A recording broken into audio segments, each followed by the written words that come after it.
Tim has graciously allowed me to go first.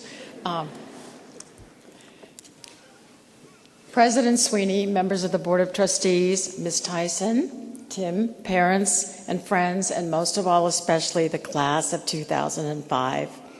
You may not know it, members of the class of 2005, but you have rescued me. I have just spent the last 2.5 months in California covering the Michael Jackson trial for Vanity Fair, and I am so happy to be back in the Big Apple Radio City Music Hall. It's a very long moonwalk from Neverland. My husband, as I said, allowed me to go first, and you know what he told me about this speech? He said, "Consider yourself the body at an Irish wake. You have to be there for the celebration, but they really don't expect you to say very much." Now, you've just got one of the greatest gifts that anyone can receive, an education, and you should really salute all of those who helped you get it as we salute you.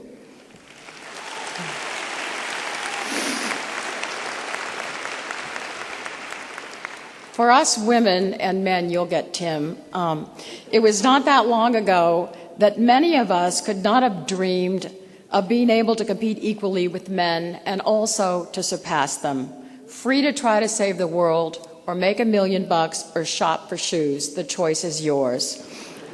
Certainly, you have been privileged to be educated in such a caring and stimulating environment, one that teaches you daily to strive for excellence, serve others, and gives you wisdom for life.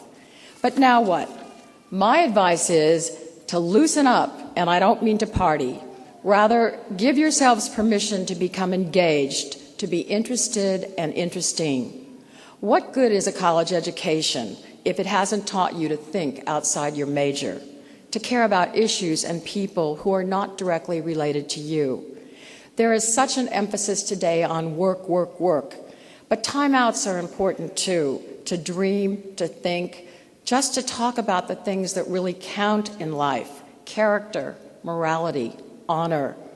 Instead, we have role models today who are famous for being infamous, people who get TV coverage because they're mean and nasty or murder their wives.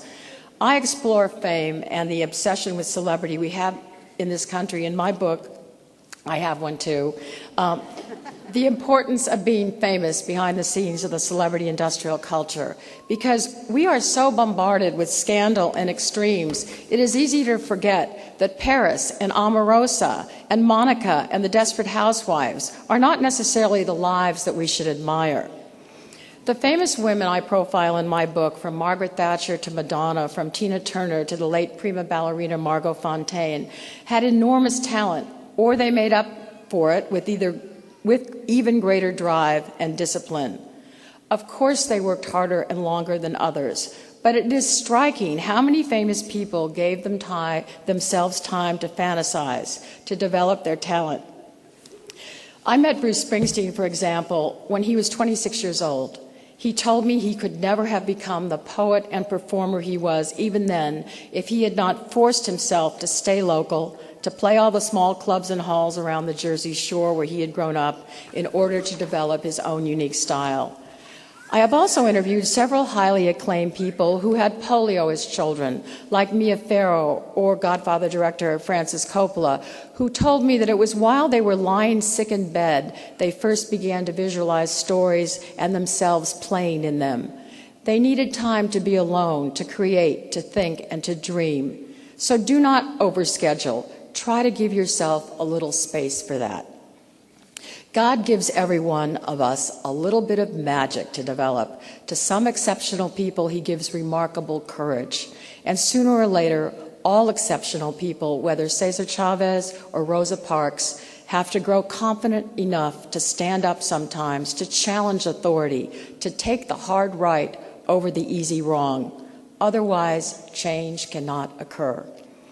So I would like to tell you today that you cannot have a truly successful life if you do not take risks or have a passion for what you do well.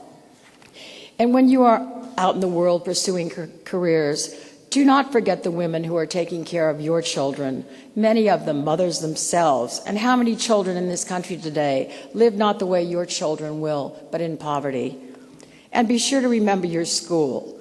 Years ago, the nuns would just pray every time they needed money for something.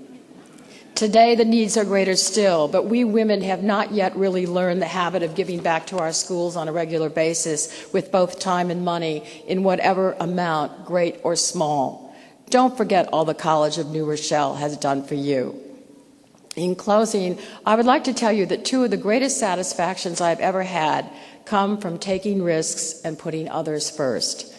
Last summer, I went back to Medellin, Colombia to visit the school named for me that I helped build in the Peace Corps when I was 21 and far away from home for the first time. My last visit had been in 1995. This time I told the principal I did not want the 6 hours of homage I had gotten then, including poems, dances, a lunch, a serenade, and a mass. Truly, it was one of the most memorable days of my life. She said, fine. So when I went this time, I got 7 hours instead. And the Secretary of Education there asked me to help him make my school the very first public bilingual school in Medellin.